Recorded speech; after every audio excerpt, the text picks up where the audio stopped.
السلام علیکم۔ بہت بڑی خبر آ رہی ہے، عمران خان صاحب نے پی ٹی آئی لیڈرشپ کو نیشنل اسمبلی سے استعفیٰ دینے کا، ریزائن کرنے کا حکم دے دیا۔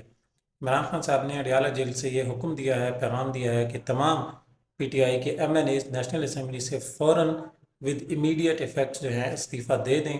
یہ ایک بہت بڑا کارڈ ہے جو عمران خان صاحب نے کھیلا ہے، جو کہ موجودہ گورنمنٹ پر، حکومت پر بہت زیادہ پریشر ڈالے گا، اور ساتھ ہی ساتھ موجودہ جو پی ٹی آئی لیڈرشپ ہے، جو بہانے کرتی ہے، جو سرکس لگاتی ہے سارا سارا دن، ان کا بھی ایک امتحان آ گیا ہے کہ وہ عمران خان صاحب کے اس حکم کو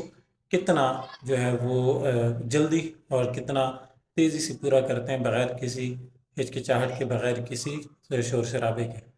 سوشل میڈیا پر بھی عوام سوشل میڈیا پر مطالبہ کر رہی ہے، یہ ٹرینڈ ہو رہا ہے کہ جس طرح پی ٹی آئی لیڈرشپ پہلے کسی بھی اور حکومت کے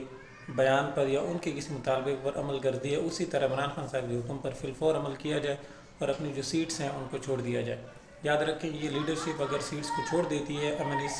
ریزائن کر دیتے ہیں، تو ان کی یہ اے سی والی گاڑیاں، یہ بنگلے، یہ جو ان کے ششیاں، یہ سارے ختم ہو جائیں گے اور دوبارہ یہ اسی ڈگر پہ واپس پہنچ جائیں گے جہاں پر یہ الیکشن سے پہلے تھے۔